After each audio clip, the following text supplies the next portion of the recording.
Hiriyur bus ದುರಂತದಲ್ಲಿ ಒಟ್ಟು 6 ಮಂದಿ ಸಾವು, 5 ಪ್ರಯಾಣಿಕರು ಹಾಗೂ ಟ್ಯಾಂಕರ್ ಡ್ರೈವರ್ ಕೊನೆಯುಸಿರು. ನವ್ಯ, ಮಾನಸ, ರಶ್ಮಿ, ಬಿಂದು ಹಾಗೂ ಗ್ರೇಯಾ ದುರ್ಮರಣ.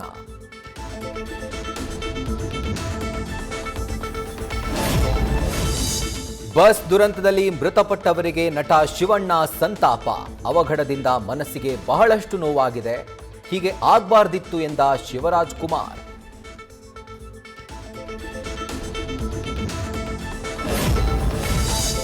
ಕುರ್ಚಿ ಫೈಟ್ ಮಧ್ಯೆ ಖರ್ಗೆ ಭೇಟಿಯಾದ ಡಿಸಿಎಂ ಡಿಕೆಶಿ. ದೆಹಲಿ ಪ್ರಯಾಣದ ಬಗ್ಗೆ ಎಐಸಿಸಿ ಅಧ್ಯಕ್ಷರ ಜೊತೆ ಸಮಾಲೋಚನೆ. ರಾಹುಲ್ ಭೇಟಿಗೆ ಅವಕಾಶ ಸಿಗದ ಬಗ್ಗೆ ಬೇಸರ ಹೊರಹಾಕಿದ ಶಿವಕುಮಾರ್.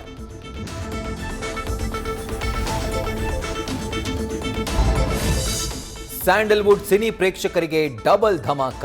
ಸುದೀಪ್ ನಟನೆಯ ಮಾರ್ಕ್ ಅಬ್ಬರ ಜೋರು. ಶಿವಣ್ಣ, ಉಪ್ಪಿ, ರಾಜ್ ಬಿ ಶೆಟ್ಟಿ ನಟನೆಯ 45ಗೂ ಉತ್ತಮ ರೆಸ್ಪಾನ್ಸ್. ಅಭಿಮಾನಿಗಳಿಗೆ ಎರಡೂ ಸಿನಿಮಾಗೂ ಭರ್ಜರಿ ಓಪನಿಂಗ್. ನ್ಯೂಸ್ ಫಸ್ಟ್, ನಿರ್ಭೀತಿಯಿಂದ ನಿಮ್ಮ ಪರವಾಗಿ.